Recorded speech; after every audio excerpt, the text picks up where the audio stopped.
मुख्यमंत्री अभ्युदय योजना में आप सभी का पुनः हार्दिक स्वागत एवं अभिनंदन है। हम लोगों ने जैसा कि पिछली क्लास में बात की, तो पिछली क्लास में हम लोगों ने जो बात किया वो सबसे पहले पाषाण काल और इसके बाद सैंधव सभ्यता, ठीक है, इन दोनों की बात हो चुकी है। और इन दोनों के पश्चात या सैंधव सभ्यता का जो हम लोग टाइम पीरियड देखते थे उसमें ये देखते हैं 2350 से 1750 या 2650 से 1950। लेकिन उत्तर हड़प्पा की जब बात करते हैं तो उसके जो अवशेष हैं वो लगभग 1500 ईसा पूर्व तक मिलते हैं। ठीक, हड़प्पा के पतन में कुछ इतिहासकारों ने ये कहा है कि कहीं न कहीं आर्यों का आक्रमण भी हड़प्पा सभ्यता के या सैंधव सभ्यता के पतन के लिए उत्तरदायी था। लेकिन अगर माना भी जाए तो काफी ऐसे लोग हैं इतिहासकारों में जो ये कहते हैं कि जो आर्य हैं ये कहीं बाहर से नहीं आए थे, बल्कि भारत के ही मूल निवासी थे। जो भी रहा हो, जैसा भी रहा हो, लेकिन इस सैंधव सभ्यता जिसको हम नगरी कहते हैं, ठीक, इसके पश्चात वैदिक युग का प्रारंभ होता है।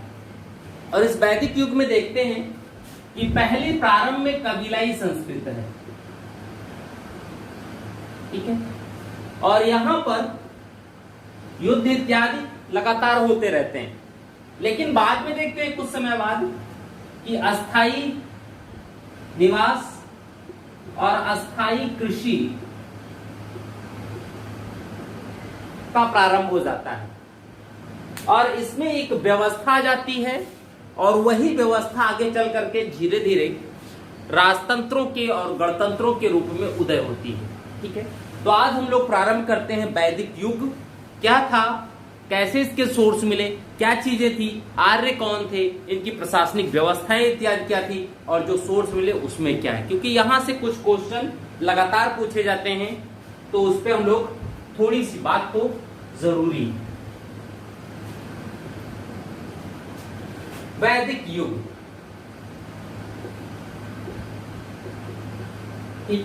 जब हम लोग वैदिक युग की बात करते हैं तो इसमें दो पार्ट हो जाता है। सबसे पहले वैदिक युग में दो पार्ट, और वैदिक इसलिए किया जाता है क्योंकि इसके जो सोर्स हैं वो वेदों के द्वारा प्राप्त होते हैं। हमें सोर्स जो है वो वेदों के माध्यम से प्राप्त होते हैं और वेदों की वजह से प्राप्त होने की वजह हम लोग इसको वैदिक युग कहते हैं। जब इसकी हम बात करते हैं तो इसमें दो पार्ट होते हैं, पहला है ऋग्वैदिक और दूसरा है उत्तर वैदिक। ऋग्वैदिक काल, उत्तर वैदिक काल, दोनों का टाइम पीरियड ये अलग है।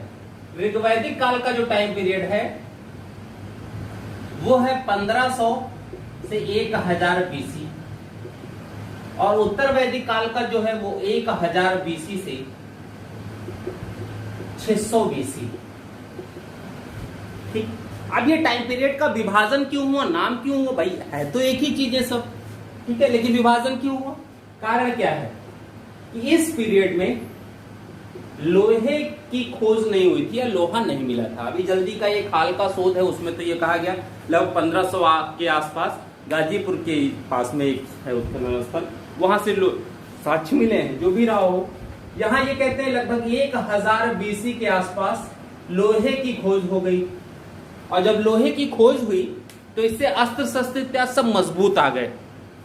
तो जो लोग थे आर्य, उन्होंने क्या किया, जंगलों की सफाई और गंगा घाटी की पूरी सफाई करते हैं और फिर गंगा घाटी में ही इन्होंने अपना निवास बना लिया, अस्थाई निवास, अस्थाई कृषि, गाय पालन। जैसे यहां पर देखें तो वृषभ की प्रधानता है, यहां पर देखते हैं तो गाय की प्रधानता आ जाती है। क्यों? क्योंकि यहाँ वृषभ ही सब कुछ है, यहाँ गाय ही है, कृषि में वृषभ, लेकिन गाय को अघन्या, गविष्णी, पता नहीं क्या क्या नाम आ जाते हैं उसमें। ठीक है, तो अब इसमें हम लोग आते हैं सोर्स में। सबसे पहले स्रोत में, तो इसके स्रोत में वेद आते हैं।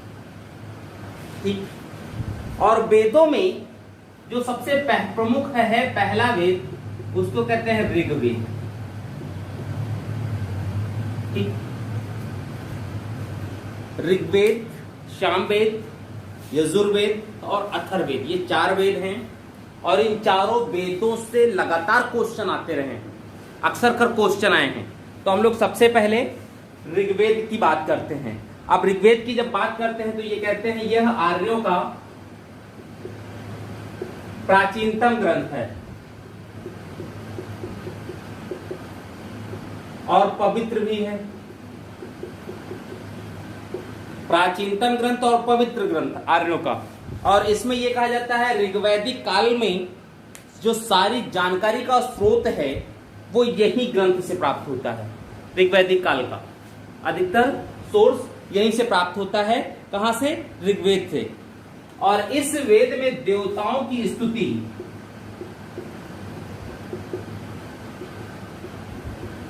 की गई है, जिसमें अगर मंडल देखे जाएं तो 10 मंडल हैं या अध्याय ही इनको कहते हैं।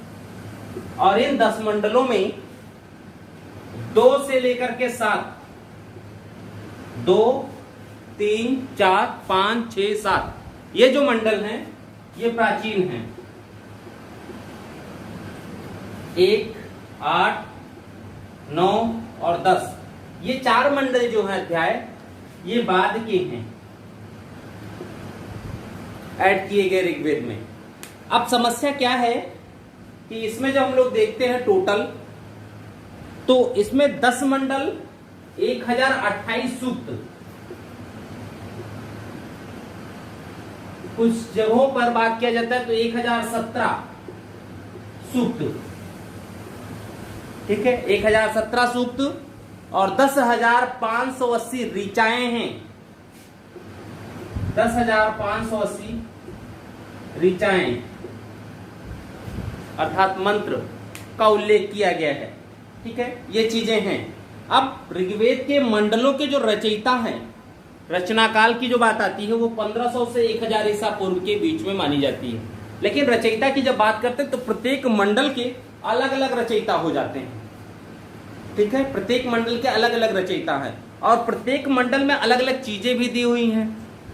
और अधिकतर पूछते क्या है, किस मंडल में किस चीज का उल्लेख है, इस पे प्रश्न आते रहे हैं। तो हम लोग थोड़ी सी बात इन प्रमुख मंडलों पर कर लिया जाए कि उनमें क्या क्या चीजें हैं, कहां से क्या चीजें आ सकती हैं, इसकी बात हो जाए। प्रथम मंडल डाल दें इसको, फिर बात किया जाए।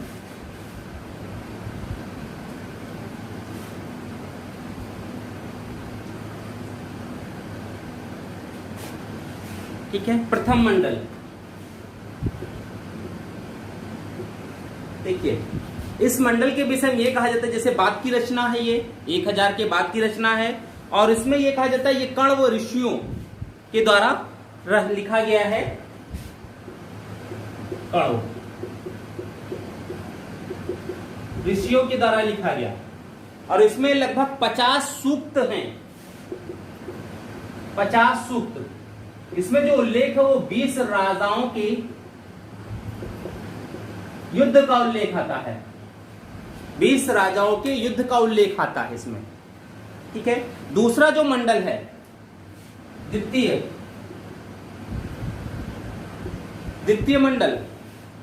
द्वितीय मंडल की जो स्थिति है उसमें यह है कि पहला तो 2 से 7 तक के जो मंडल हैं उनको वंश मंडल कहते हैं, क्योंकि सबसे पहले वही लिखे गए थे। बाद में 1, 8, 9 और 10 ये बाद में लिखे गए, ठीक है।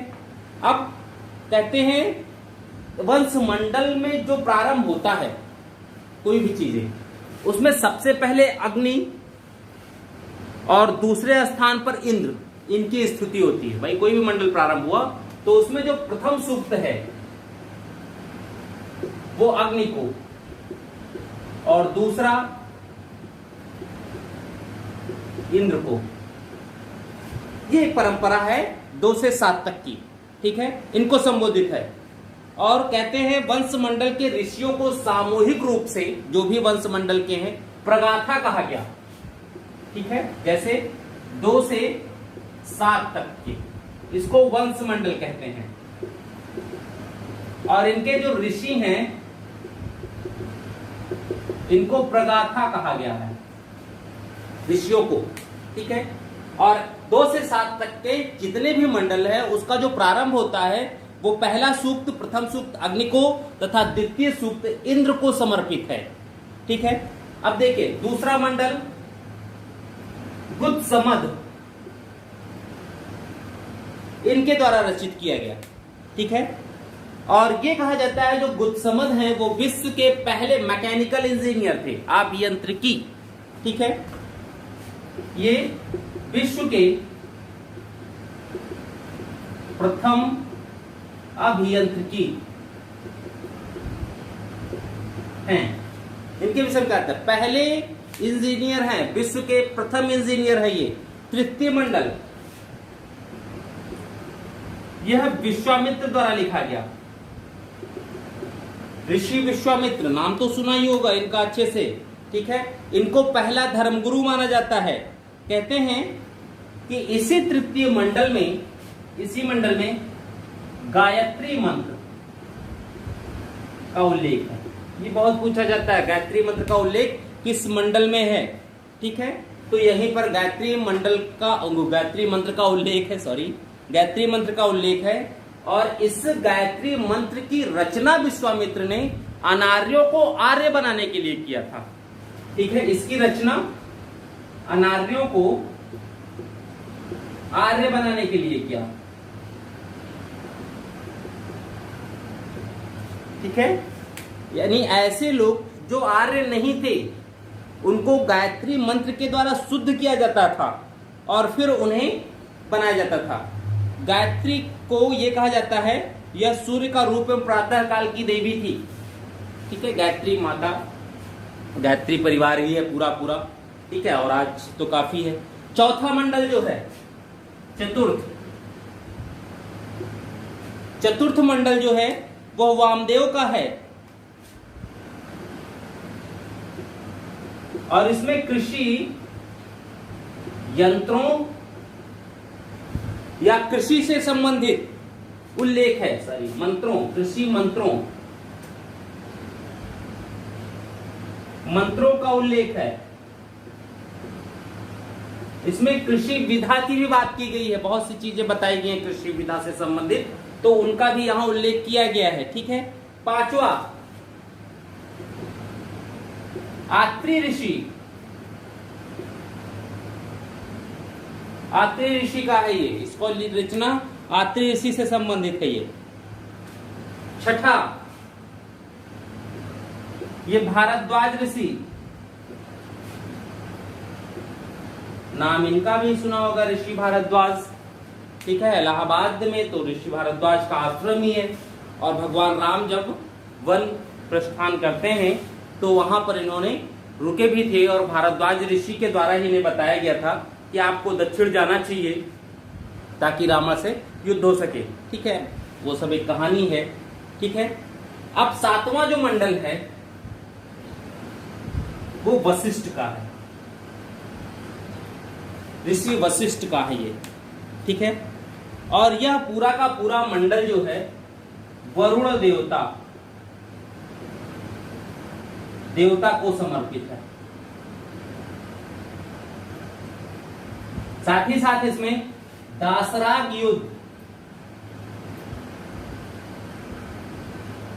का वर्णन है, दासराग युद्ध का वर्णन है। राजा सुदास और 10 अन्य जनपद, कहते हैं राजा सुदास भरतकुल के थे, पहले उनके जो पुरोहित थे वो विश्वामित्र थे, उन्होंने विश्वामित्र को हटा करके वशिष्ठ को अपना पुरोहित बना लिया और जब उन्होंने ये स्थानांतरण किया, हटाया उनको विश्वामित्र को, तो विश्वामित्र को बड़ा बुरा लगा कि हमारे स्थान पे किसी और को, उन्होंने 5 आर्य और 5 अनार्य जनजातियां जो थी, कबीले थे, उनको एकजुट किया और उन्होंने राजा सुदास के खिलाफ युद्ध की घोषणा कर दी। युद्ध हुआ और इस युद्ध में ईश्वर की कृपा से राजा सुदास विजयी हुए और जो एक घमंड था विश्वामित्र जी का वो टूटा, ठीक है। तो ये कहानी है, क्या है उसमें सही पता नहीं। 8वें मंडल की हम लोग बात करते हैं।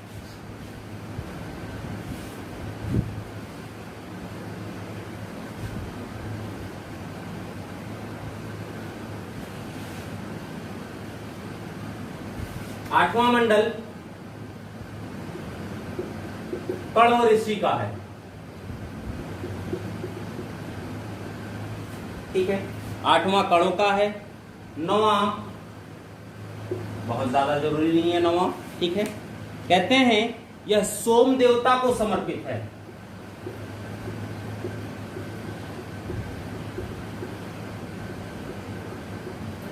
ठीक है, सोम देवता को समर्पित है। कहते हैं हिमालय में एक चोटी है मोजवन, और उस मोजवन चोटी से ये सोम की जो पत्तियां होती थी, पेड़ पौधे होते थे, वो नीचे आते थे, और उसी की प्राप्ति के पश्चात इसी सोम से मदिरा बनाई जाती थी। ठीक है, जिसका सेवन होता था। और उसमें ये कह रहे हैं कि इस मदिरा का पान वही व्यक्ति कर सकता था जिसने कम से कम 3 वर्ष गृहस्थ जीवन जिया हो, अन्यथा दूसरा नहीं कर सकता था। 10वां मंडल। ठीक है, 10वां मंडल सबसे बाद का है। ठीक है, और इसमें कई सूक्त हैं, जिनमें एक है पुरुष सूक्त, जिसमें वर्ण व्यवस्था दी हुई है। और इसी में यह कहा गया है वर्ण व्यवस्था में कि ब्रह्मा के मुख से ब्राह्मण की उत्पत्ति, भुजाओं से क्षत्रिय की उत्पत्ति, कमर से वैश्य की उत्पत्ति और पैरों से शूद्र की उत्पत्ति हुई है। यानी पहली बार चतुर्दिक वर्ण व्यवस्था का उल्लेख पुरुष सूक्त, जो कि ऋग्वेद का 10वां मंडल में है, उसकी व्याख्या होती है वहां पर। ठीक है, तो ये चीजें 10 मंडल की बात हो गई। अब इनसे आगे हम लोग बढ़ते हैं, ये देखा जाए कि आगे क्या क्या था। 10वां जो मंडल है, इसी में एक सूक्त और आता है, पुरुष सूक्त हो गया, एक नासदीय सूक्त है। ठीक, इसमें एकेश्वर की बात आई है, एकेश्वरवाद की, निर्गुण ब्रह्मा की बात हो रही है, या एकेश्वरवाद की बात होती है, एकेश्वरवाद की बात की गई है। अब हम लोग थोड़ी सी बात ऐसा करें कि ऋग्वेद में किन किन चीजों का उल्लेख किया गया है, उसकी थोड़ी सी बात हो जाए, तो फिर ऋग्वेद की बात खत्म होगी, हम लोग नेक्स्ट पर चलेंगे। ठीक है, ऋग्वेद में उल्लिखित बातें, देखिए क्या है। पहली जो चीज है उसमें बृहस्पति और जुहू की कथा का वर्णन है, 30 दिनों का वर्णन है, यानी मंथ का यहीं से बात आती है। सूर्य और चंद्र ग्रहण की बात की गई है, सूर्य और चंद्र ग्रहण की बात की गई है, शल्य चिकित्सा की बात की गई है,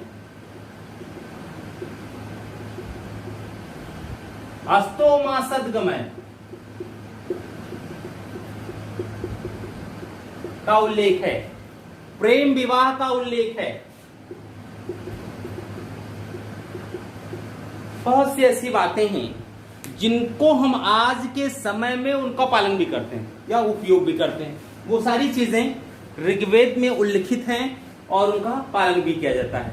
अब ऋग्वेद के ब्राह्मण ग्रंथ, उपनिषद और आर्यण, ये कौन कौन है? ठीक है, तो ऋग्वेद के ब्राह्मण ग्रंथ, ऋग्वेद के उपनिषद और आरण्यक, ये 2 हैं। ऐतरेय ब्राह्मण, उपनिषद भी ऐतरेय उपनिषद, आरण्यक भी ऐतरेय। दूसरा कौशितकी,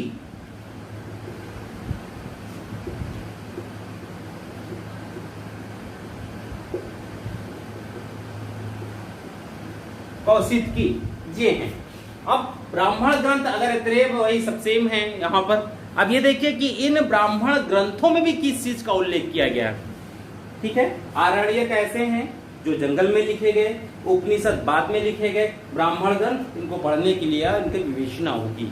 ठीक है, वो सब चीजें हैं। अब ये देखिए कि इन ब्राह्मण ग्रंथों में किन किन चीजों का बात किया गया है, कौन कौन सी बात का उल्लेख है।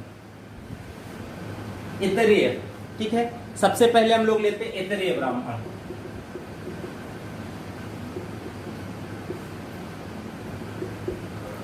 ऐतरेय ब्राह्मण, जब हम बात ऐतरेय ब्राह्मण की करते हैं तो इसकी संकलनकर्ता जो है वो महिदास हैं।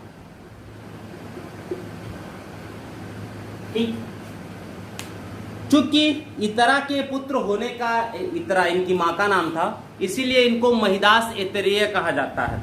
और इसी की वजह से इस ब्राह्मण ग्रंथ का भी नाम जो पड़ा ऐतरेय पड़ा। ठीक है। सायणाचार्य, सायण एक व्यक्ति हुए, दक्षिण में विजयनगर साम्राज्य में ये थे और इन्होंने ऐतरेय ब्राह्मण पर टीका लिखी। सायणाचार्य ऐतरेय या सायण संग्रह के नाम से लिखा है। ठीक है। बुक्का एवं हरिहर जो संस्थापक थे उनके दरबारी थे ये शायर, बहुत बड़े विद्वान थे। ठीक है। अब आते हैं कौशिकी। ठीक है। कौशिकी बात जब कौशिकी का कहा जाता है तो ये कहा जाता है इसमें जो है केवल यज्ञ विधान दिए गए हैं, विभिन्न प्रकार के यज्ञ विधान का उल्लेख है। कौशिकी ब्राह्मण में विभिन्न प्रकार के यज्ञ विधानों का उल्लेख है और उन यज्ञ विधानों के आधार पर ही यज्ञ होते हैं। ये चीजें ऋग्वेद से संबंधित। अब नेक्स्ट वेद कौन सा? सामवेद।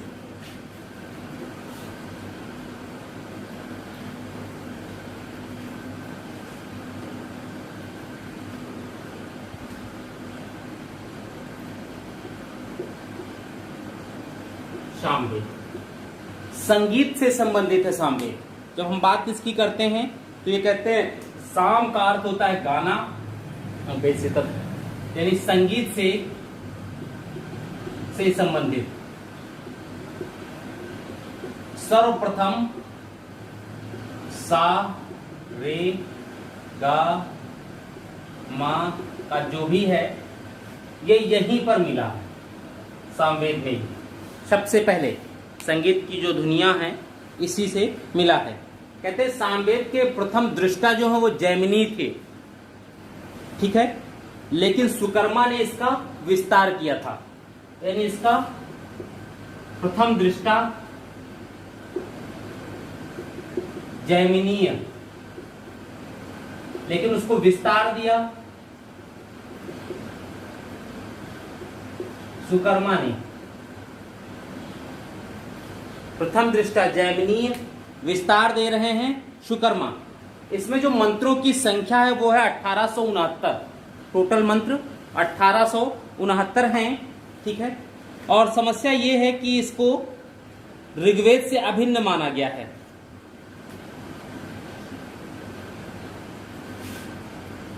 और इसी में कुछ और चीजें हैं, जैसे श्री कृष्ण का उल्लेख यही मिलता है। ठीक है। लेकिन इसके बहुत से ज्यादा मिलते नहीं हैं। इतिहासवेत्ताओं के लिए कहा यह जाता है कि इससे निरर्थक है, क्योंकि सिर्फ 75 मंत्र ही अपने हैं और अलग हैं। ठीक है। देखिए, भारतीय संगीत का मूल ग्रंथ माना जाता है और यह भी पद्य में लिखा गया है। ठीक है। इसमें सूर्य स्तुति के मंत्र मिलते हैं। सूर्य की स्तुति के मंत्र मिलते हैं। इसकी 3 शाखाएं हैं। सामवेद की 3 शाखाएं। फर्स्ट कौथुम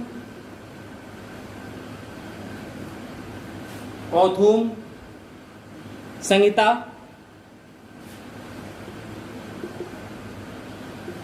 दूसरा रामायणीय संहिता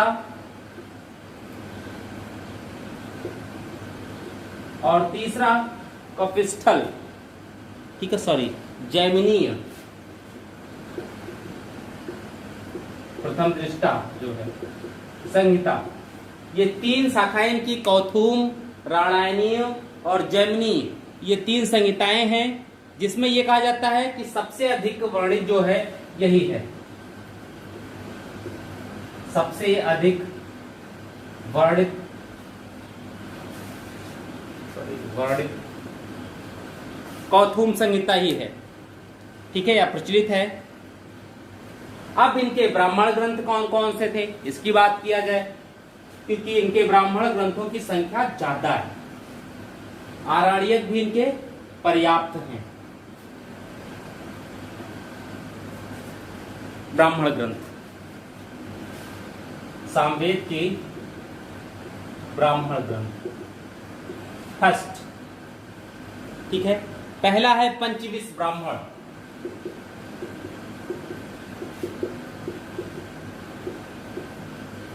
कहते हैं कि इसे तांड या महाब्राह्मण भी कहते हैं। इसे तांड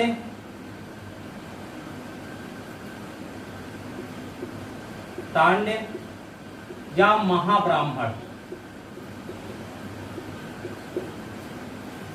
तांड या महाब्राह्मण की काफी बड़ा है, लगभग 25 अध्याय है इसमें, कुल 25 अध्याय, काफी बड़ा, ठीक है। दूसरी चीज ये कहा जाता सर्वाधिक प्राचीन ब्राह्मणों में है।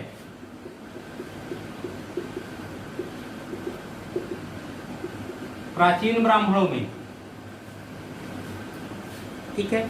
दूसरा, इसमें इंद्र को उत्पत्तिकर्ता के रूप में दिखाया गया है। उत्पत्तिकर्ता,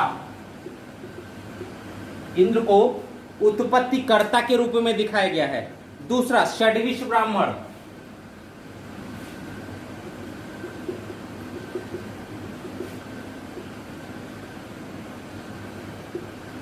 षड्विश ब्राह्मण, ठीक है। इसे अद्भुत ब्राह्मण भी कहते हैं।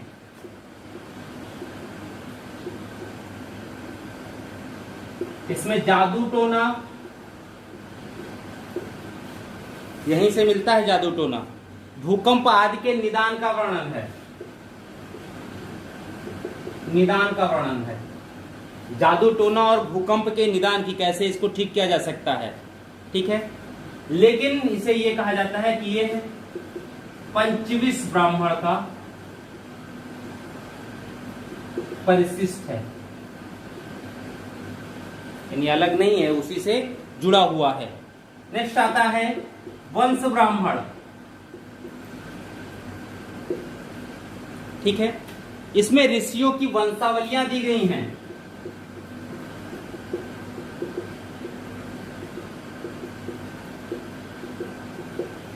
वंश ब्राह्मण में ऋषियों की वंशावलियां दी गई हैं।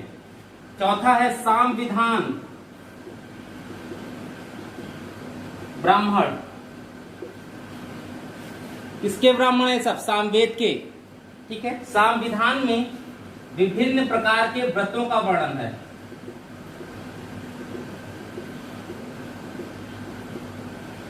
महिलाओं के काम की चीज है ये। संविधान ब्राह्मणों ने पढ़ना चाहिए ताकि 8-10 व्रत और जान जाएं। लास्ट है पांचवा, जैमिनीय या तलोकार।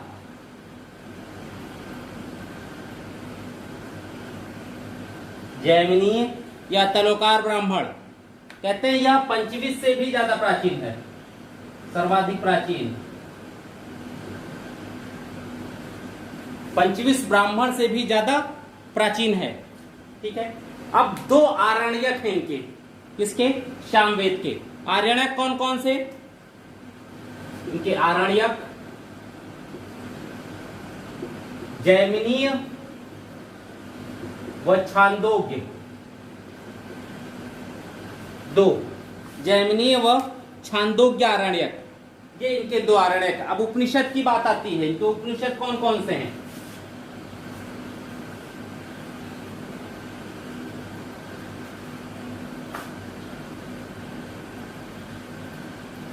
उपनिषद, सामवेद के उपनिषद। देखिए, अब जब हम इनके उपनिषदों की बात करते हैं तो उसमें भी 2, एक तो है छांदोग्य उपनिषद और दूसरा है केन उपनिषद, ठीक। अब देखिए, इसे सबसे प्राचीन उपनिषद कहा जाता है।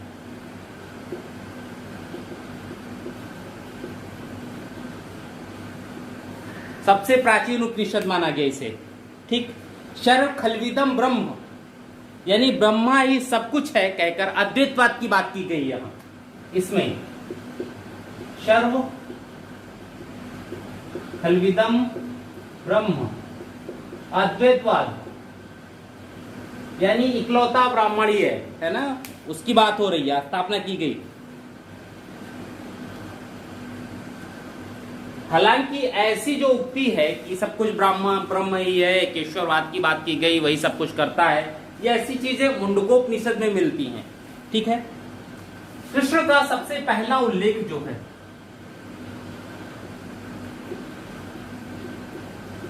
उल्लेख ऋग्वेद में मिलता है। हालांकि ऋग्वेद में मिलता है इनका उल्लेख, ठीक है, लेकिन देवकी नंदन कृष्ण का उल्लेख छांदोग्य उपनिषद में मिलता है। इनका उल्लेख यहां पर देवकी नंदन कृष्ण, वहां यह कहा गया है कि ऋग्वेद में राक्षस कृष्ण का उल्लेख है और यह कहा गया घोर अंगिरस के ये शिष्य हैं। ठीक है, शिष्य बताया गया है कृष्ण को, देवकी का पुत्र तथा घोर अंगिरस का शिष्य यहां पर बताया गया। देखिए दूसरी चीज, उद्दालक आरुणि, उद्दालक आरुणि व श्वेत केतु का संवाद है इसमें। उद्दालक आरुण और श्वेत केतु के बीच का संवाद है।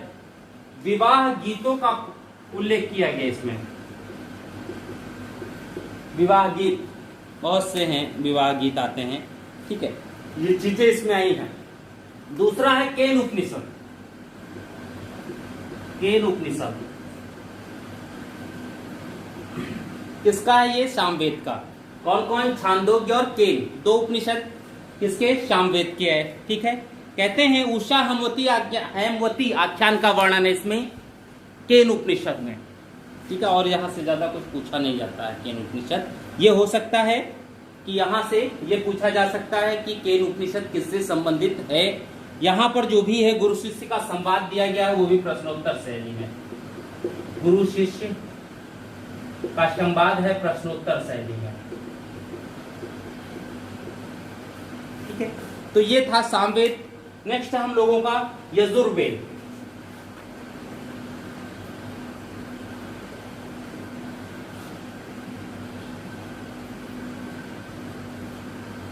नेक्स्ट है यजुर्वेद।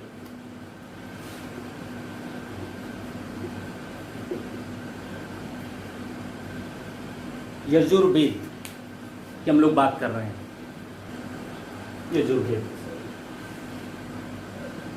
यजुर्वेद जब हम बात यजुर्वेद की करते हैं तो इसमें ये देखते हैं कि यजुर्वेद में जो उल्लेख हुआ है वो यज्ञ अनुष्ठानों से संबंधित है।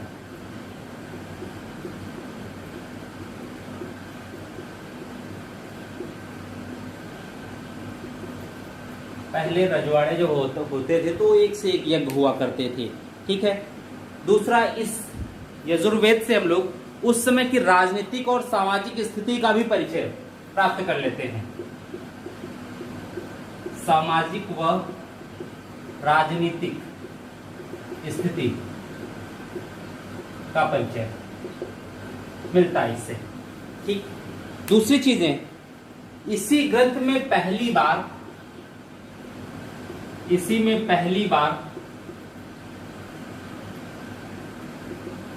वाजपेय व राजसूय यज्ञ का उल्लेख है। भाई जब यज्ञों से संबंधित है ही है ये, तो इसी में तो उसका उल्लेख मिलेगा यज्ञों का। ठीक है, तो यहां पर है। हम जब इसकी शाखाओं की बात करते तो इसमें दो शाखाएं हैं, कृष्ण यजुर्वेद और शुक्ल यजुर्वेद।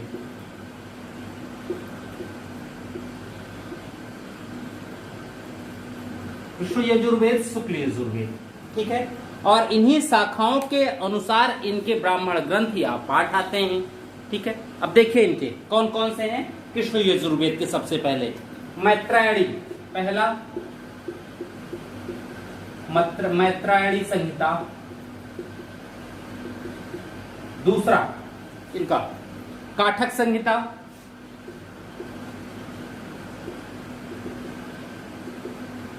थर्ड मैत्रायणी, काठक, कपिस्थल।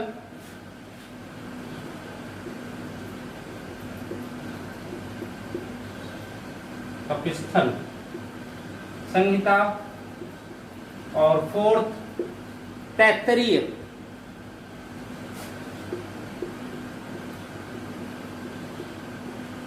संहिता।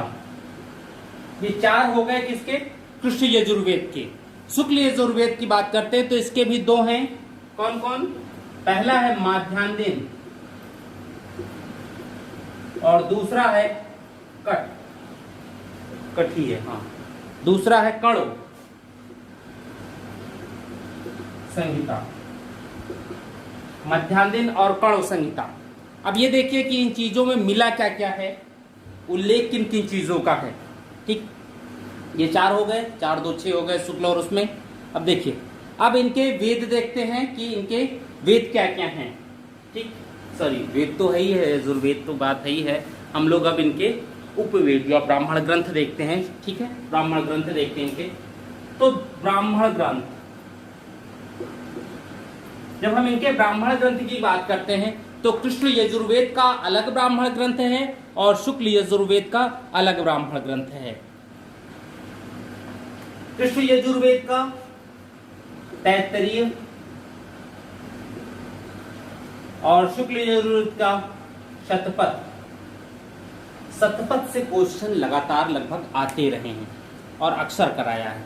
ठीक है, तो पहले हम लोग बात शतपथ ब्राह्मण की करेंगे क्योंकि यहां से क्वेश्चन भी काफी आया है।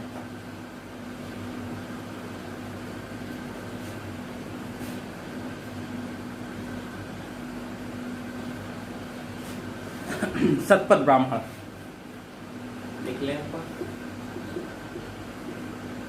शतपथ ब्राह्मण, देखिए शतपथ ब्राह्मण में क्या रहा है। ठीक, इसे हम लघुवेद या ऐतिहासिक वेद भी कहते हैं। वेद या ऐतिहासिक वेद भी कहा जाता है। शतपथ ब्राह्मण को ही, अन्य को नहीं कहा जा सकता है। ठीक है, कहते हैं ये सबसे प्राचीन और सबसे बड़ा ब्राह्मण ग्रंथ है। शतपथ सबसे प्राचीन व सबसे बड़ा ब्राह्मण ग्रंथ है। ठीक, सबसे बड़ा ब्राह्मण ग्रंथ है। अब इसमें देखिए मिला क्या क्या है। याज्ञवल्क और मैत्रेयी संवाद, याज्ञवल्क और मैत्रेयी संवाद,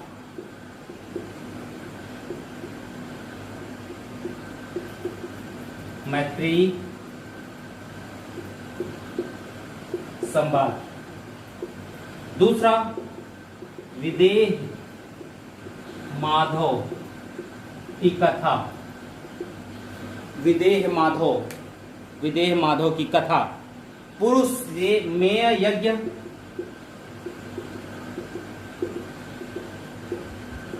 का वर्णन, उपनयन संस्कार,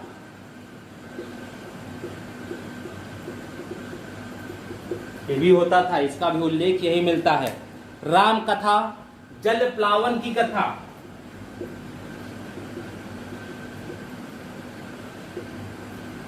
कहा गया इसमें जल प्लावन का कि पूरी दुनिया जल से ही हो गई। तो ऐसे में विष्णु जी ने मत्स्य अवतार लिया और मत्स्य अवतार के पश्चात वो मनु और मनु की जो बहन थी उनको ये निकाल करके लाए ताकि पृथ्वी पर जीवन खत्म ना हो और पुनः उनसे परिवार चालू हो गया। ठीक है, राजा दुष्यंत व भरत की कथा। राजा दुष्यंत वही है, भरत वही है जो शेर की सवारी किया करते थे और जिनके नाम पर हम लोग ये मानते हैं कि इन्हीं के नाम पर भारत पड़ा।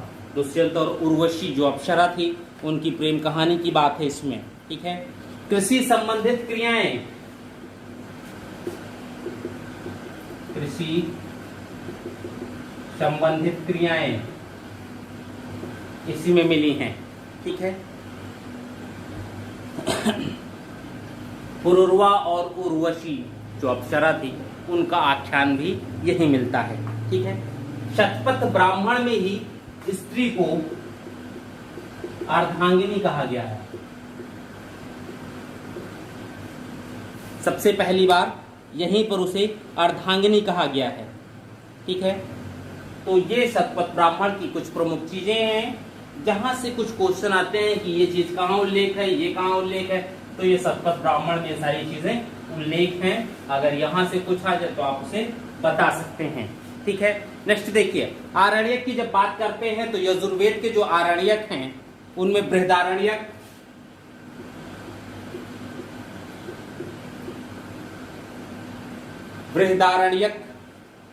ठीक है, तैत्तिरीय एवं शतपथ,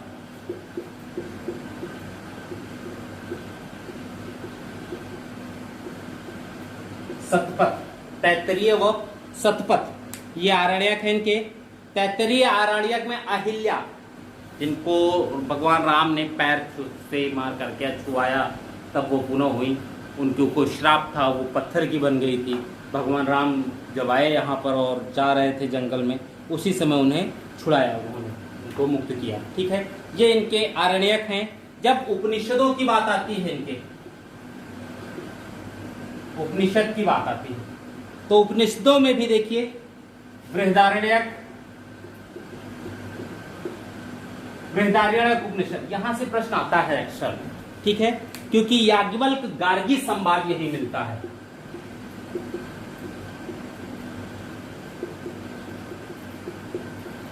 संवाद हुआ क्या था, याज्ञवल्क्य बहुत बड़े विद्वान थे और उस समय स्त्रियां भी विद्वता रखती थी, उनको भी शिक्षा का पूरा अवसर दिया जाता था। तो याज्ञवल्क्य और गार्गी के बीच में संवाद चल रहा था, तो उसमें याज्ञवल्क्य को लगा कि हम पराजित हो जाएंगे, तो ये गुस्से में आ गए। तो फिर पुरुषवादी मानसिकता इनकी आती है सामने और उसमें ये कहते हैं कि आप चुप हो जाओ, नहीं तुम्हारा झोंटा पकड़ के उठाकर पटक देंगे। ठीक है, तो वो चीजों का उल्लेख यहीं पर मिलता है यहाँ। ठीक है, तो कहां पर, बृहदारण्यक उपनिषद में याज्ञवल्क्य और गार्गी का संवाद मिलता है। ठीक है, तैत्तिरीय उपनिषद,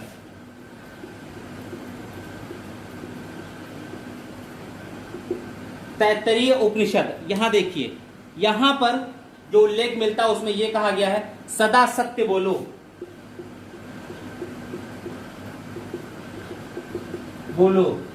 खूब अन्न उपजाओ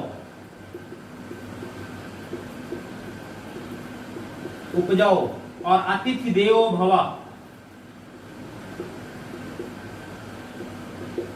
यानी ये उत्तर वैदिक काल की चीजें हैं।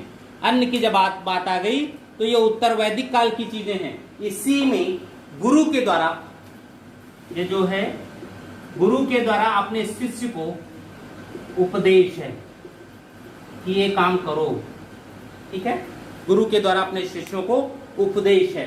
दूसरा जो है वो है कठ, या इसको कठोपनिषद कहते हैं, या कठ उपनिषद कह सकते हैं आप, कठ उपनिषद या कठोपनिषद।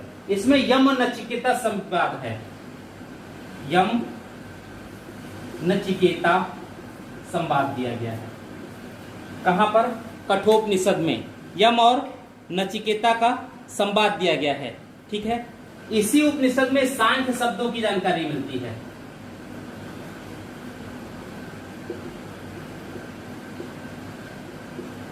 जानकारी मिलती है। लास्ट इसके बाद वाला जो है वो है श्वेताश्वर उपनिषद।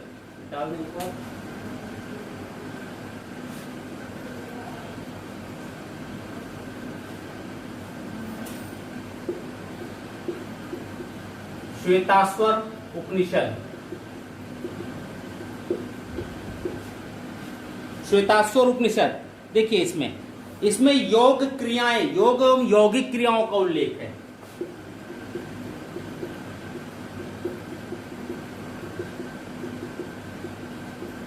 क्रियाओं का उल्लेख है, योग एवं यौगिक क्रियाओं का उल्लेख है। नौधा भक्ति की इसी में बात की गई है, नौधा भक्ति का उल्लेख इसी में किया गया है। नेक्स्ट है मैत्रायणी उपनिषद। मैत्रायणी उपनिषद इसमें यह कहा गया है कि स्त्रियां जो होती हैं वो जुआ और शराब की तरह होती हैं, उनसे दूरी बना करके रहा जाए। त्रिमूर्ति का उल्लेख इसी में किया गया है। स्त्रियां जो हैं वो जुआ और शराब जैसी हैं, ठीक है। इसमें यह कहा गया जुआ और शराब का योग है, इसमें यह कहा गया। इसी में त्रिमूर्ति की बात है।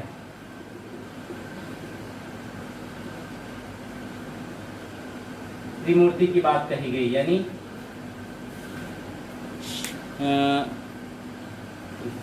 विष्णु, ब्रह्मा और शंकर, इनकी बात आती है, ठीक है। निराशावाद के तत्व भी सबसे पहले यही देखते हैं। लास्ट है ईशोपनिषद। ईशोपनिषद कहते हैं इसका विषय जो है आध्यात्मिक चिंतन है। आध्यात्मिक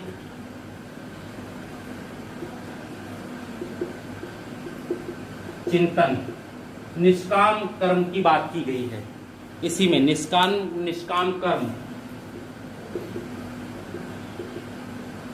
कहते हैं कर्म पहले करो, फल तो बाद में मिलता रहेगा, ठीक है।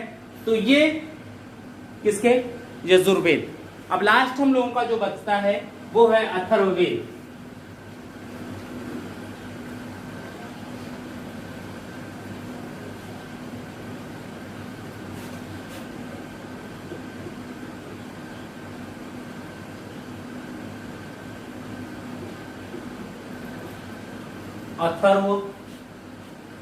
अथर्ववेद, ठीक। देखिए इसकी जो बात आती है वो अथर्वा ऋषि की है, कहते हैं ये अथर्वा ऋषि के द्वारा।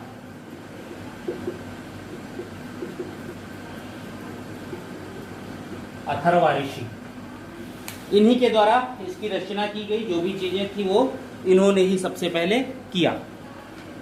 इसके विषय में दूसरा ये कहते हैं कि इसमें लगभग 20 मंडल है और 731 मंत्र। दो चीजों का इसमें उल्लेख है।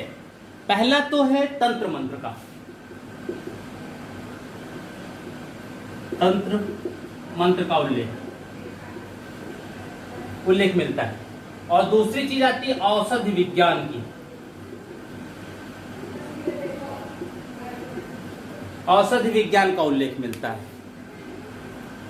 ठीक। औषधि विज्ञान की जानकारी मिलती है इसे, यानी सबसे पहले चिकित्सा के प्रमाण यही मिले हैं, ठीक है। अब इनके जब ब्राह्मण ग्रंथ में कहते हैं तो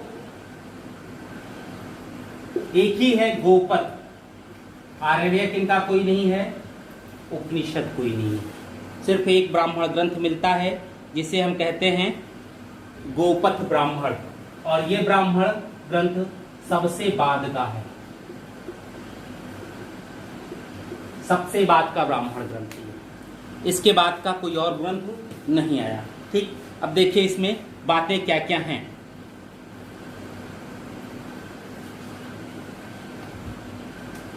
इसी में परीक्षित का पहला उल्लेख आया है।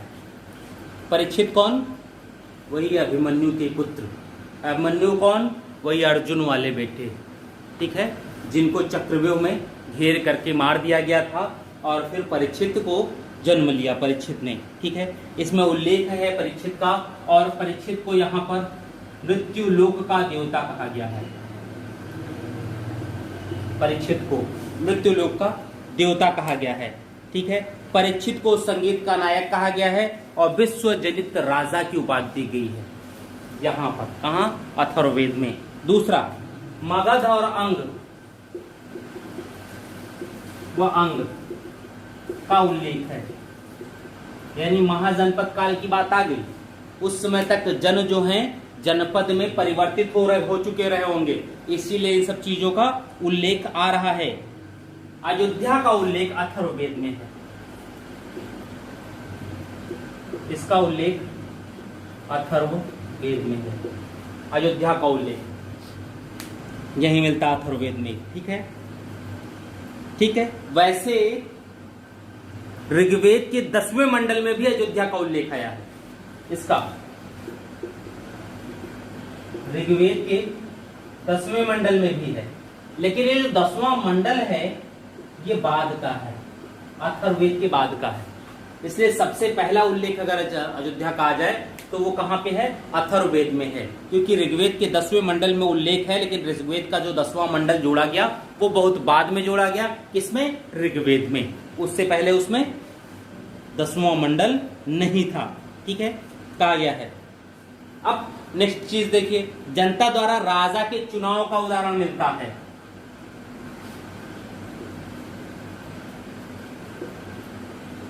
यानी गणतंत्रीय प्रणाली का यहीं पर मिलता है। और राज तिलकोत्सव मंत्र, राज तिलकोत्सव यानी राज तिलक का मंत्र का उल्लेख यहीं मिलता है। ठीक है, राष्ट्र महिमा एवं राष्ट्रभाषा जैसी अवधारणाओं का उल्लेख हुआ है। राष्ट्र महिमा या राजभाषा जैसी अवधारणा का उल्लेख है यहीं पर अथर्ववेद में। ऐसा नहीं है कि अथर्ववेद में है नहीं, यहाँ संस्कार, भूत प्रेत, जादू टेना, ठीक है, विपत्तियां, व्याधियां, भूकंप, वर्षा कराने के मंत्र, कीड़ों के विनाश का उपाय और फसलों तथा सूखे से रोकथाम के मंत्रों का उल्लेख है। कहाँ? अथर्ववेद में। यानी यहाँ पर हर प्रकार के मंत्र मिल जाएंगे आपको। कहाँ? अथर्ववेद में। ठीक है, आयुर्वेद,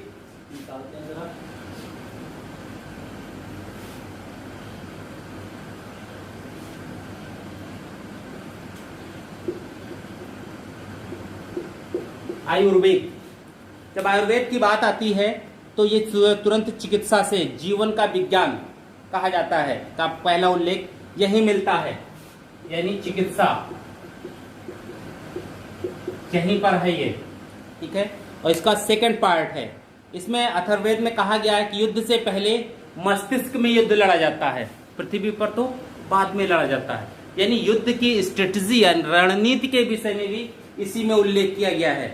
युद्ध जो है सबसे पहले अलग बनाए जाते हैं और उसके बाद लड़े जाते हैं।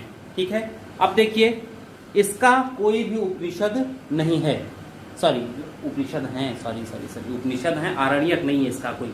ठीक है, अब देखिए इनके उपनिषद कौन कौन से हैं।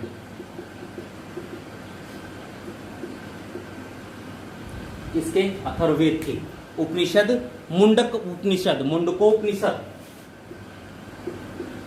मुंडक उपनिषद या इसी को कहते हैं मुंडकोपनिषद। ठीक है, या इसी को मुंडकोपनिषद कहते हैं। सत्यमेव जयते,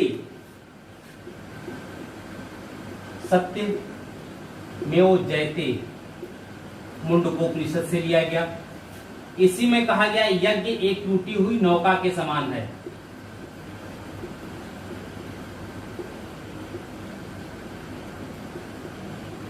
नौका के समान है, इसी में ये कहा गया है यज्ञ एक टूटी हुई नाव जैसी है। इसका उल्लेख यहीं पर किया गया है। दूसरा मांडूक्य, मांडूक्य उपनिषद। ठीक है, इसमें कहा गया है पूरी दुनिया की उत्पत्ति ब्रह्मा से हुई है, ब्रह्मा सगुण भी है और ब्रह्मा निर्गुण भी है। नेक्स्ट जो है वो प्रश्नोपनिषद आता है। प्रश्नोपनिषद, प्रश्नोपनिषद पिप्पलाद एवं 6 ऋषियों के वार्तालाप का संकलन है इसमें। यानी ऋषियों के वार्तालाप का संकलन है। कौन से? पिप्पलाद और ऋषियों के, पिप्पलाद और ऋषियों के वार्तालाप का संकलन है। ठीक है, तो ये हुआ। अब यहीं पर इन वेदों के बारे में जो भी चीजें वो खत्म होती हैं, तो बहुत सी चीजें बातें, लेकिन जो प्रमुख प्रमुख चीज थी वो आपका हमने यहां करवाया है।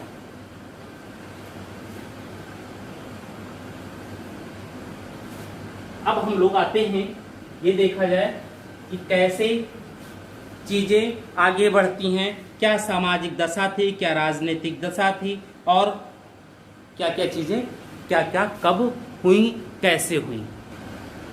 दूसरी चीज एक जो छूट गई है वो उपवेद। वेदों के उपवेद कौन कौन से हैं? पहला ऋग्वेद, सामवेद, यजुर्वेद और अथर्ववेद। ठीक, ये 4 हो गए। अब इन चारों के उपवेद देखिए कौन कौन है। ठीक है, सबसे पहले आयुर्वेद। यहां पर एक चीज है, कंफ्यूजन है, बहुत सी चीजें नहीं मिलती हैं। यजुर्वेद का धनुर्वेद, यजुर्वेद का धनुर्वेद। ठीक है, अथर्ववेद का शिल्पवेद, शिल्प वेद,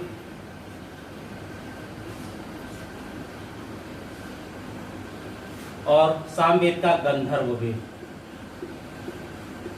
ठीक है, ये है। अब आपको अगर मिलाना हो या जैसे ये चीजें भूल जाएं तो कभी कभी, तो इसके लिए कोड है ऋग्वेद का आयुर्वेद, सामवेद का गंधर्ववेद, यजुर्वेद का धनुर्वेद, अथर्ववेद का शिल्पवेद। हमने कोड क्या बताया? ऋषि या धसिगा।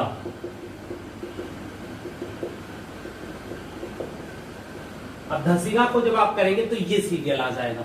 ठीक, धा, शा, गा, आ। ठीक, धसिगा हो गया। अब इसको आप मिलाना है कैसे? आयुर्वेद कहां चला जा रहा है? सबसे ऊपर कोड में, यहां, ये यहां आ जाएगा। ठीक, अब गा जो है वो कहां जाएगा? शा पे चला जाएगा। ठीक, अब या जो है वो धा पे जाएगा। ठीक, कौन सा? यजुर्वेद धनुर्वेद पे हो गया। अब यहां का जो आ है वो यहां जाएगा। ठीक है, शिल्पवेद पे। तो ये सीरियल हो गया। अब इसके अकॉर्डिंग आप कर सकते हैं। सिर्फ आपको ये देखना है कि ऋषि या धसिगा में सबसे नीचे आयुर्वेद है और वो सबसे ऊपर पहुंच जाता है ऋग्वेद के पास। आयुर्वेद अगर ऋग्वेद के पास पहुंच गया, चूंकि संगीत से संबंधित कौन? गंधर्व। इसी में विवाह की भी बात की गई है, तो गंधर्व विवाह तो प्रेम विवाह होता ही था, तो गंधर्व विवाह सामवेद से हो गया। फिर क्या देखना है आपको? यजुर्वेद में धनुर्वेद और अथर्ववेद में शिल्पवेद, यानी नाप तौल की भी जो बात है वो अथर्ववेद में ही होगा। चलिए आगे हम लोग बढ़े थोड़ा सा, और ये देखा जाए कि नदियां, ऋग्वैदिक नदियां पूछी जाती हैं कुछ, क्योंकि इनके नाम अलग हैं, वर्तमान में इनके नाम अलग हैं। जैसे सिंधु को सिंध, सुवास्त को स्वात, वर्तमान नाम है। वितस्ता झेलम, जैसे वितस्ता, जो नाम चेंज हुए हैं, जो उस समय कहा गया आज कुछ और कहा जा रहा है, केवल हम लोग बात भी उन्हीं की करेंगे। परुष्णी, परुष्णी।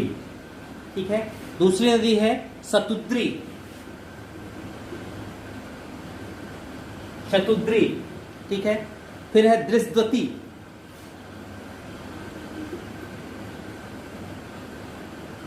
दृष्टवती। फिर क्या है? गोमती, गोमती। ये वर्तमान में जो गोमती है वो नहीं है। कुंभा, अश्किनी,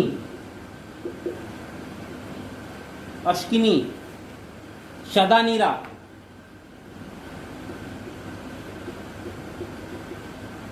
ठीक, वैश्वानर ऋषि वाली बात आएगी।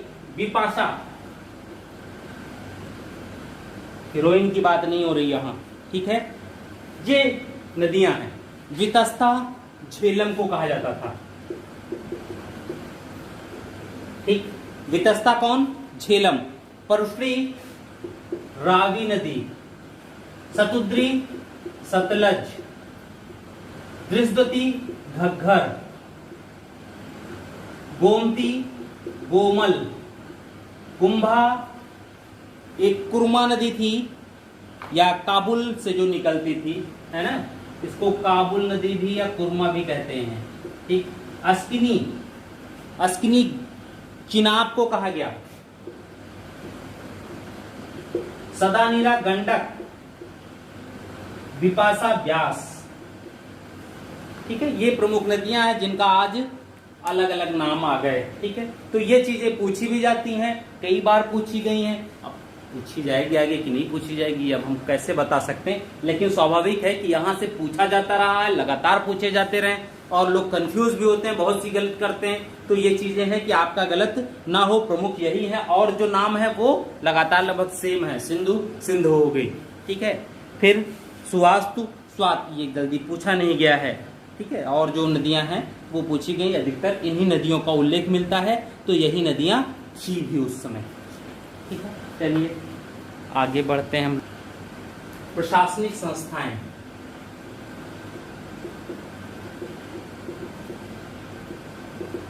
तो हम ऋग्वैदिक कालीन प्रशासनिक संस्थाओं की बात करते हैं तो उसमें 4 संस्थाएं मिलती हैं, जैसे सभा, समिति, विदत और गण, ठीक, ये 4 मिलती हैं। जिसमें से सभा, समिति और विदत तो उसमें प्रचलन में थी, लेकिन गण के विषय में कोई जानकारी नहीं मिलती, ठीक। इसके विषय में कोई जानकारी नहीं है। ऐसा भी हो सकता है कि यह काफी पहले की संस्था रही हो, या जब वेद लिखे गए उस समय तक इसके अस्तित्व खत्म हो गए हों, इसीलिए इसके विषय में किसी प्रकार का कोई उल्लेख नहीं किया गया। सभा, समिति और विदत, ये 3 चीजों के विषय मिलता है। सभा और समिति को अथर्ववेद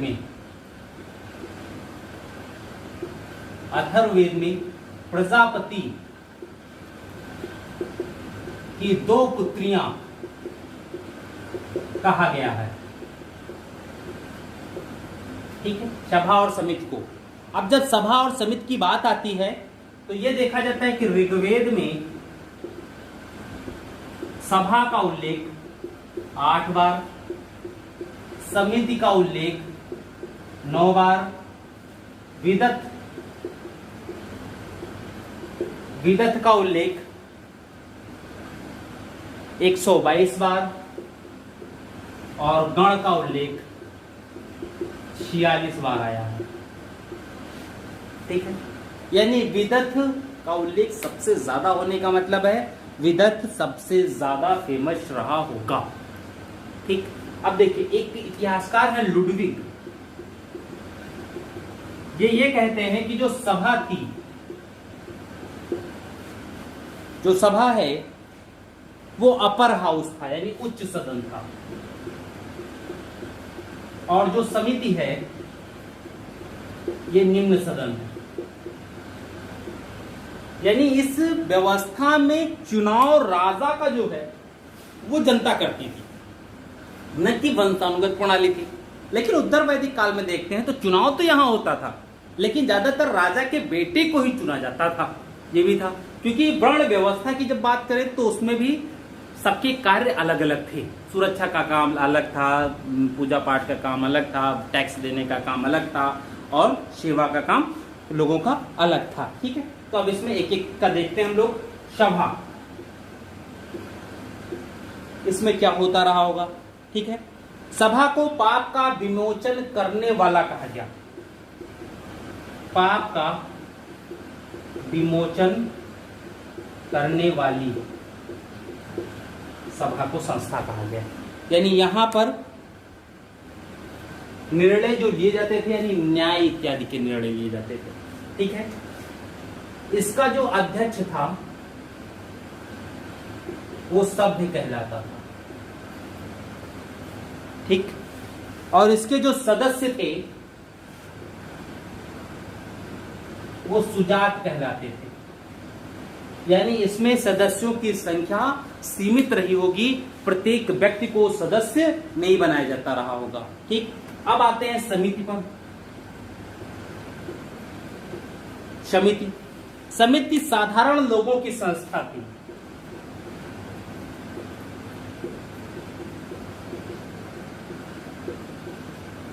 यानी यहां विशेष लोग, यानी सीनियर लोग रहे होंगे, सामान्य लोग नहीं आ सकते थे, ठीक है।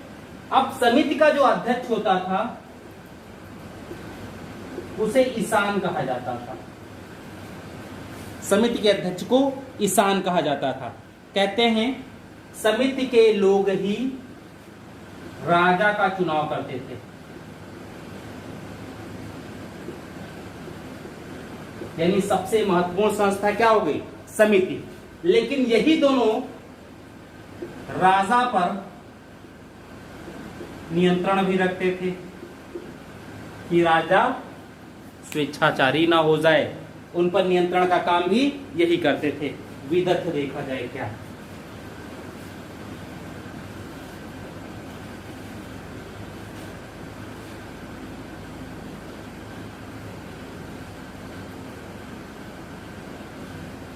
विदथ, विदथ, ठीक है। देखिए विदथ को राख कहते हैं, इसको राख भी कहा जाता था विदथ को, ठीक। इसमें सैनिक, असैनिक और न्यायिक या धार्मिक जो भी हो, सैनिक, असैनिक,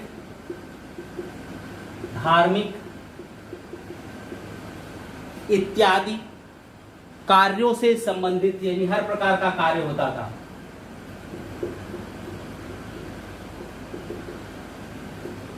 सबसे महत्वपूर्ण संस्था हो गई, ठीक है। इस संस्था में स्त्रियां भी प्रतिभाग करती थी। किसमें? विदथ में स्त्रियां भी प्रतिभाग करती थी। इसी संस्था का काम था नववधू का स्वागत, नववधू का स्वागत भी यही संस्था करती थी, ठीक है। कहते हैं यहीं पर उपज का भी वितरण होता था, वितरण होता था।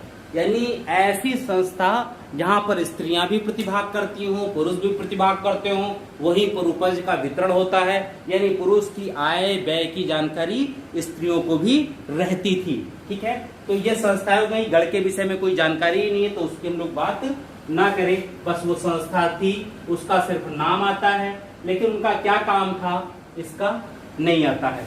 टैक्स क्या था, कर प्रणाली क्या थी, ठीक।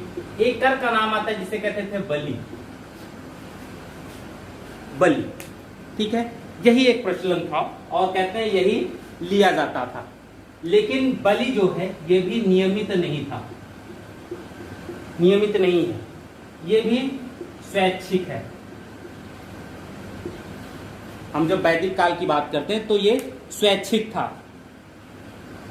कारण क्या था कि जब राजा जो है वो कबीले का प्रमुख है और राजा को काम दिया गया है कि ये काम तुम करो, और जो सुरक्षा का तुम काम करोगे उसके एवज में व्यक्ति अपनी इच्छा से तुम्हारा जो भरण पोषण है, खर्चा पानी है, वो देता रहेगा। इसलिए तो वर्ण व्यवस्था है, ठीक। तो ये स्वैच्छिक होता था। लेकिन बाद में यही बलि चल के स्वैच्छिक न करके नियमित कर दिया जाता है और वो हो जाता है टैक्स पूर्णतः, ठीक है। अब देखिए यहाँ महिलाओं को राजनीतिक एवं संपत्ति संबंधी अधिकार नहीं प्राप्त था। महिलाओं को राजनीतिक व संपत्ति संबंधी अधिकार नहीं था, अधिकार नहीं प्राप्त था। लेकिन वे सभा, समिति और विदथ में भाग जरूर लेती थी। लेकिन सभा, समिति व विदथ में प्रतिभाग कर सकती थी, यानी भाग लेती थी, ठीक है। न्याय व्यवस्था जो है वो सुधारात्मक थी, मृत्युदंड का कोई चलन नहीं था। ज्यादातर न्याय व्यवस्था में अर्थ का आरोपण किया जाता था, यानी आपको आर्थिक दंड दिया जाता था और दंड में भी क्या था, गाय। मृत्युदंड की सजा, यदि आपने के ऊपर मृत्युदंड है, मृत्यु का आपने किसी किया है तो उसे 100 गायों का दंड आरोपित होता था, ठीक है। ये चीजें यहाँ पर थी। सामाजिक स्थिति हम लोग देखते हैं कि उस समय की सामाजिक स्थिति क्या रही होगी और समाज कैसा रहा होगा, क्या क्या परंपराएं और क्या क्या प्रथाएं उस समय रही होंगी समाज में। ऋग्वैदिक समाज देखिए, जब हम समाज की बात करते हैं तो जो समाज है वो क्योंकि कबीलाई था, कबीला था, इसलिए रक्त संबंध यहां अनिवार्य थे। ठीक है, जो भी संबंध बनेंगे वो रक्त संबंध के आधार पर बनेंगे। दूसरा गोत्र, ये भी माने रखता था कि समान गोत्रीय हैं कि नहीं है, ठीक है, या जन्म मूलक संबंध होते थे। कहते हैं ऋग्वेद में वर्ण का उपयोग हुआ है। प्रारंभ में जब देखा जाता है तो यह वर्ण जो है वो रंग के रूप में है, क्योंकि कहा गया है कि जो आर्य हैं वो गौर वर्ण के हैं और जो अनार्य हैं वो श्याम वर्ण के हैं, यानी सांवले हैं। आर्य गोरे रंग के हैं, अनार्य सांवले रंग के हैं, इसकी बात आती है। लेकिन आगे चल करके ये वर्ण जो है वो कर्म के आधार पर हो गया, ठीक। और प्रारंभिक दौर जब हम देखते हैं तो उस प्रारंभिक दौर में 3 वर्ण मिलते हैं। कौन कौन? क्षत्रिय, ब्राह्मण और वैश्य, ये 3 वर्ण मिलते हैं प्रारंभ में। और इन तीनों वर्णों के कार्य भी अलग अलग थे। जैसे क्षत्रिय का काम सुरक्षा देना, ब्राह्मण का काम पूजा पाठ इत्यादि का, वैश्य का जो बचे वो उनका काम था वैश्य का कर इत्यादि का या उत्पादन कार्यों में नियोजित रहना, ठीक है। क्षत्रिय हानि से रक्षा या सुरक्षा, ब्राह्मण का काम यज्ञ इत्यादि करे, जीवन लंबा कर दे भाई पूजा पाठ करके, और वैश्य उत्पादन का कार्य करते थे। लेकिन 10वें मंडल में, जो ऋग्वेद का 10वां मंडल है, उसमें पुरुष सूक्त आया और इस पुरुष सूक्त में 4 वर्ण बताए गए और ये चौथा वर्ण था शूद्र का, यानी सेवा करने वाला, कृषि कार्य इत्यादि में यही रहते थे। लेकिन ये चारों वर्ण जो हैं वो व्यवसाय या कार्य के अनुसार थे, यानी जातियों में कठोरता नहीं थी, व्यवसाय परिवर्तन कोई भी व्यक्ति कर सकता था। ठीक वैसे ही जैसे विश्वामित्र जन्म से क्या थे? राजन्य थे, लेकिन कर्म से क्या हो गए? पुरोहित, ठीक है। ऐसे ही एक उल्लेख मिलता है ऋग्वेद के 9वें मंडल में, उसमें कहता मैं कवि हूं, मेरे पिता वैद्य यानी भीषक हैं और मेरी माता अन्न पीसने वाली हैं। यानी माता क्या है? अन्न पीसना, यानी शूद्र का काम। पिता वैद्य हैं यानी डॉक्टर हैं और मैं कवि हूं यानी मैं ब्राह्मण हूं। पिताजी डॉक्टरी वैश्य वाला काम करते हैं और मां शूद्र का, यानी ये कार्य के अनुसार चीजें व्यवस्थित हो सकती थी। अब परिवार जो है वो पितृ सत्तात्मक था और जो परिवार का मुखिया होता था उसे कुलपा कहा जाता था, ठीक है। परिवार के मुखिया को कुलपा कहते थे और ये जो मुखिया है ये या तो पिता होता या बड़ा भाई होता, ठीक। और इनको असीमित अधिकार थे, ये अपने पुत्र को बेच भी सकते थे, यानी पुत्र को बेचा जा सकता था। दास परंपरा इस समय तक अभी नहीं है, पुत्र बेचे भी गए हैं, ठीक है। अब देखिए, राज्य पारिवारिक जीवन में हस्तक्षेप नहीं कर सकता था, ठीक है। महिलाओं की जो दशा है वो काफी बेहतर थी। समाज की बात हो और उसमें महिलाएं की अगर स्थिति की पता चल जाए या जानकारी हो जाए तो मान के चलिए समाज के विषय में आप जान जाएंगे। ऋग्वेद काल में महिलाओं की दशा काफी अच्छी थी, ठीक। जैसे समाज में जो परंपराएं हैं आज आधुनिक समाज में, वो चीजें उस समय नहीं थी। इन महिलाओं को शिक्षा का पूरा मौका दिया जाता था। इस शिक्षा के लिए जो उपनयन जरूरी था वो इनका भी होता था, उपनयन संस्कार महिलाओं का भी होता था। और उस समय बहुत सी महिलाओं के नाम भी मिलते हैं, जैसे घोषा, लोपामुद्रा, विश्वारा इत्यादि, ठीक है। कहते हैं लोपामुद्रा विदर्भ के राजकुल में पैदा हुई थी, उत्पन्न हुई थी और अगस्त ऋषि की पत्नी थी। ठीक है, तो ये चीजें हैं। सभा समिति में भाग ले सकती थी, विदत में तो ऑलरेडी रहती ही थी, संपत्ति एवं राजनीति संबंधी अधिकार नहीं रखती थी, लेकिन राजनीतिक स्थिति थी। दूसरा चीज ये देखिए, समाज में नियोग प्रथा,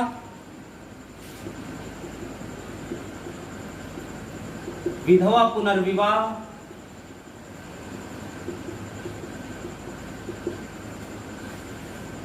अंतरजातीय विवाह,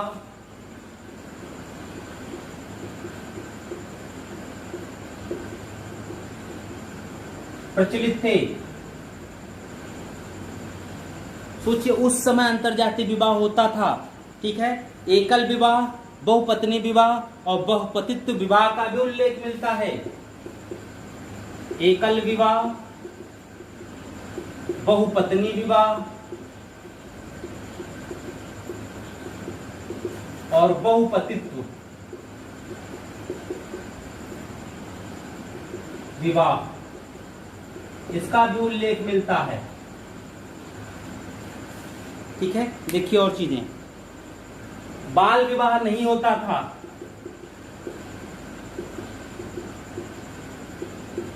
नहीं होता था। महिलाओं में पर्दा प्रणाली नहीं थी, नहीं था, जो वर्तमान में भी है और पहले भी होता था, ठीक है। स्वयंवर इत्यादि होते थे। दास प्रथा, इसका उल्लेख मिलता है, लेकिन जो दास भी थे वो घरेलू थे। कृषि कार्यों में किसी भी प्रकार का कोई नियोजन दासों का नहीं हुआ है, ठीक। यहां पर भी दास से ज्यादा दासियों का उल्लेख मिलता है। दासियां अधिकतर घरेलू कार्यों में ही रहती थी। नियोग प्रथा क्या है? जब कोई स्त्री बिना पुत्र के जन्म की ही उसके पति की डेथ हो जाए तो वह पुत्र प्राप्ति हो पुत्र प्राप्ति हेतु देवर के साथ रिश्ता बना सकती थी, ठीक। विधवा पुनर्विवाह होता था, अंतरजातीय विवाह भी होते थे, यानी दूसरे वर्ण में विवाह। एकल विवाह भी होता था, यानी एक ही लड़का लड़की। बहुपत्नी यानी एक पुरुष के कई पत्नियां हों। बहुपति यानी एक स्त्री के कई पति हों, ये सब विवाह मिले हैं। बाल विवाह का कोई साक्ष्य नहीं है। सामान्यतः 15 से 16 वर्ष की ही उम्र में विवाह होते थे, इससे पहले विवाह नहीं होता था, ठीक है। तो ये चीजें थी, यानी स्त्रियों की स्थिति भी काफी अच्छी थी, बहुत ज्यादा दिक्कत का सामना उन्हें नहीं करना पड़ रहा था। उनके विषय में जो भी चीजें की गई उस समय समाज अच्छा था, यानी समानता पुरुषों में भी थी। जैसे बहुपत्नी विवाह, भाई एक पुरुष कई विवाह कर लेगा, तो बहुपतित्व विवाह की भी है, स्त्री भी जैसा चाहे वैसा कह सकती है, एकल विवाह भी कर सकती। बाल विवाह न तो लड़कियों को होते थे न तो लड़के के ही होते थे। पर्दा प्रथा किसी में नहीं थी। दास प्रथा थी, लेकिन कृषि कार्यों में दासों का नियोजन नहीं होता था, बल्कि दासों का नियोजन घरेलू कार्यों में होता था। दास दान भी दिए जाते थे, और इन दासों में भी कौन?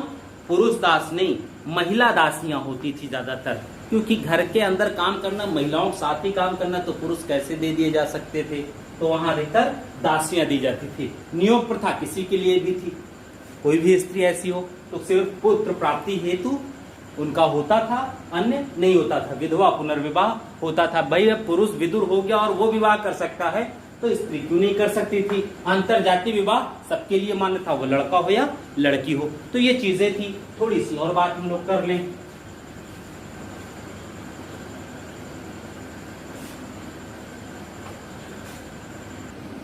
प्रशासन की इकाई,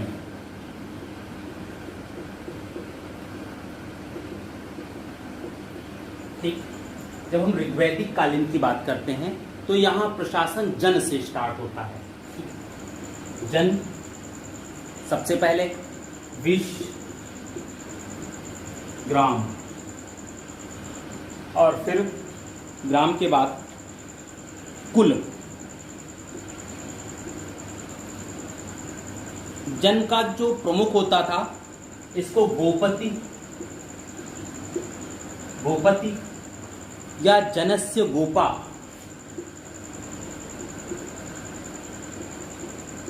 गोपा कहते थे। अब हम वैदिक काल, अगर यही उत्तर वैदिक काल में आ जाए तो यहाँ एक आ जाता है राष्ट्र, जिसका हो गया राजा। यानी जन, जब 2 3 4 जन एक साथ मिलते हैं तो राष्ट्र का निर्माण होता है, वह राष्ट्र बनता है। विश्व का विश्वपति, ग्राम का ग्रामणी, और कुल का कुलपा, यानी परिवार का मुखिया था ये। ठीक है, तो ये एक प्रशासन की इकाई थी, इसके आधार पर ही वहां प्रशासन भी चलाए जाते थे। अब हम लोग जब चीजें देखते हैं तो वैदिक काल में आते हैं, उत्तर वैदिक काल में आते हैं, तो उत्तर वैदिक काल में चूंकि लोहे का आविष्कार हुआ और लोहे की वजह से उत्पादन के साधन बढ़ेंगे, और जब लोहे की वजह से उत्पादन के साधन बढ़ते हैं या उत्पादन बढ़ता है तो उत्पादन की वजह से भी समाज पर प्रभाव पड़ेगा। कारण क्या है? इन उत्पादन पर अधिकार को लेकर के बहुत से परिवर्तन होने लगते हैं। ठीक, क्योंकि अभी तक बलि मिलता था, क्या था? स्वैच्छिक था। लेकिन जैसे उत्तर वैदिक काल आया, बलि स्वैच्छिक नहीं रह गया, बल्कि वो अनिवार्य हो गया। ठीक, अभी तक क्या था? वो ऋग्वेद में कबीले आपस में एक दूसरे के साथ सामंजस्य रखते थे, विस्तार की नीति बहुत ज्यादा नहीं होती थी। लेकिन उत्तर वैदिक काल में क्या हुआ? क्या अनिवार्य हुआ अगर बलि, तो एक निश्चित सीमा में ही तो टैक्स लिया जाएगा, उसकी मात्रा भी तो उत्पादन के अकॉर्डिंग निश्चित हो जाएगी। और जब मात्रा उत्पादन के अकॉर्डिंग निश्चित होती है तो यहाँ क्या हुआ कि राजा के पास निश्चित मात्रा में आय आ गई। ठीक, और ये आय जो है उस राज्य व्यवस्था, यानी जो क्षेत्र है, यानी राष्ट्र है राजा का, उसकी भौगोलिक स्थिति, व्यापारिक स्थिति पर भी काफी निर्भर करेगी। ये तो होगा, यानी अगर व्यापार वहां अच्छा है, उत्पादन ज्यादा हो रहा है, तो इन दोनों की वजह से राजा की आय भी ज्यादा होगी। और जब राजा की आय ज्यादा होगी तो राजा अपने इन आय के माध्यम से अपना सैन्य विस्तार करता, और जब सैन्य विस्तार हो गया तो वो इस सेना के माध्यम से साम्राज्य विस्तार करेगा। इसीलिए हम जब देखते हैं तो उत्तर वैदिक काल में जो जन हैं वो जनपद बन जाते हैं, और जैसे उत्तर वैदिक काल खत्म होता है वही जनपद महाजनपद का रूप ले लेते हैं, क्योंकि कई जन मिलकर के जनपद बने, फिर कई जनपद मिलकर के महाजनपद बने, और फिर कई महाजनपदों को मिलाकर के एक राष्ट्र की बात आती है। ठीक, जैसे ये चीजें काफी निर्भर थी। पहले राजा की कोई एक निश्चित आय नहीं थी, स्वेच्छा पर है, टैक्स इच्छा हुआ तो दिए, नहीं इच्छा हुआ तो नहीं दिए, कोई बाध्यता थोड़े थी। तो जब स्वेच्छा पर ही है टैक्स सिस्टम तो उससे कोई दिक्कत तो होती नहीं। लोहे का आविष्कार हुआ, लोहे के आविष्कार से कृषि भूमि में वृद्धि हुई, कृषि भूमि में वृद्धि हुई तो गाय इत्यादि में भी वृद्धि होगी। उत्पादन के संसाधन अगर आ रहे हैं ज्यादा तो उत्पादन में भी स्वाभाविक है कि वृद्धि होगी, और जब उत्पादन में स्वाभाविक होगी तो जो अब तक स्वेच्छा पर है उसे स्वेच्छा नहीं अनिवार्य कर दिया गया। जैसे ही अनिवार्य किया गया तो अनिवार्य करने का तात्पर्य है कि निश्चित मात्रा हो जाएगी कि आपका उत्पादन इतना हुआ तो इसका इतना % आपको देना होगा। जैसे ही मात्रा निश्चित की गई राजा की आय भी निश्चित हो जाएगी। जब राजा की आय निश्चित हो गई तो राजा उसी आय के अकॉर्डिंग तो अपने विस्तार की बात करेगा।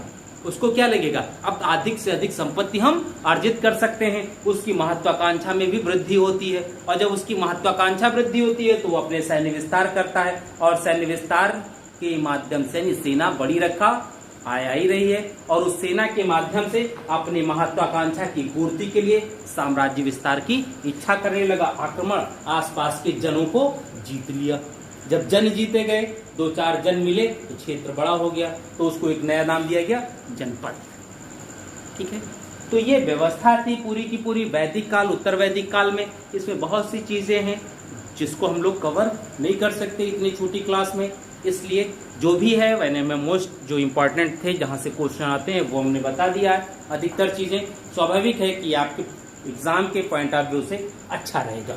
ठीक है, आज की क्लास यहीं हम लोग खत्म करते हैं।